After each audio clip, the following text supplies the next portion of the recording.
लगा नहीं किसी से? अभी तक तो नहीं लगा दिल, क्योंकि दिल इसलिए नहीं लगा ना क्योंकि मेरे पास टाइम नहीं है दिल लगाने का। अच्छा। मैं इतनी बिजी रहती हूँ और जो प्यार करेगा, जो दिल लगवाएगा, वो तो कहेगा ना कि टाइम चाहिए। नमस्कार दोस्तों, मेरा नाम बासु पाठक, स्टार मीडिया भोजपुरी चैनल में आपका बहुत बहुत स्वागत है। दोस्तों, आज हम अनुपमा यादव की कॉल रिकॉर्डिंग के बारे में बात करने वाले हैं।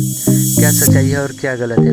दोस्तों, आप सभी को पता होगा, भोजपुरी के दो सुपरस्टार पवन सिंह और खेसारी लाल यादव के बीच काफ़ी दिनों से विवाद चल रहा था। आज से कुछ दिन पहले पवन सिंह और अनुपमा यादव का एक गाना आया हुआ था। इस गाने का टाइटल है यही खाती आ रहा है। इस गाने को लेकर बहुत सारे लोग अनुपमा यादव को फेसबुक पर गाली देने लगे थे। बोल रहे थे, आप यादव हो और पवन सिंह के साथ क्यों गाना गा रही हो।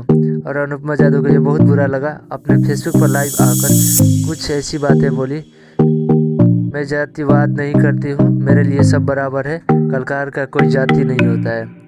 और आपको एक बात बताना चाहता हूँ, अनुपमा यादव दोनों सुपरस्टार के साथ गाना गा चुकी है। खेसारी लाल यादव के साथ ये बाबू बाहरी आओ ना और सजिया के बेलन रोटी खैलू रे जान, ये दोनों गाने में खेसारी लाल यादव के साथ नजर आई थी। और पवन सिंह के साथ पुदीना और यही खाती आ रही है, दोनों गाने में भी नजर आई थी साथ में।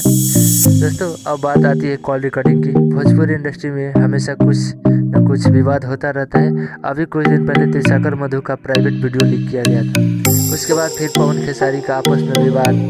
अब फिर अनुपमा यादव का कॉल रिकॉर्डिंग वायरल हुआ है। पता ना ये लोग भोजपुरी भाषा को क्या बना के रख दिए हैं। क्या सच्चाई है कॉल रिकॉर्डिंग की, अभी कोई खुलासा नहीं किया गया है। हो सकता है अनुपमा यादव की बदनाम करने की कोई साजिश हो। ये जो लोग कर रहे हैं बिल्कुल बहुत बुरा कर रहे हैं, क्योंकि सबकी अपनी इज्जत प्यारी होती है। तो प्लीज़ आप लोग ऐसी फालतू वीडियो ना फैलाएं। और इस कॉल रिकॉर्डिंग क्या सच्चाई है, अनुपमा यादव खुद लाइव आकर आप लोगों को बताएगी। कैसा लगा हमारा वीडियो पसंद आया तो वीडियो को लाइक कर दीजिए, कमेंट कर दीजिए। इसी तरह नए अपडेट पाने के लिए हमारे चैनल को सब्सक्राइब कर दीजिए। धन्यवाद।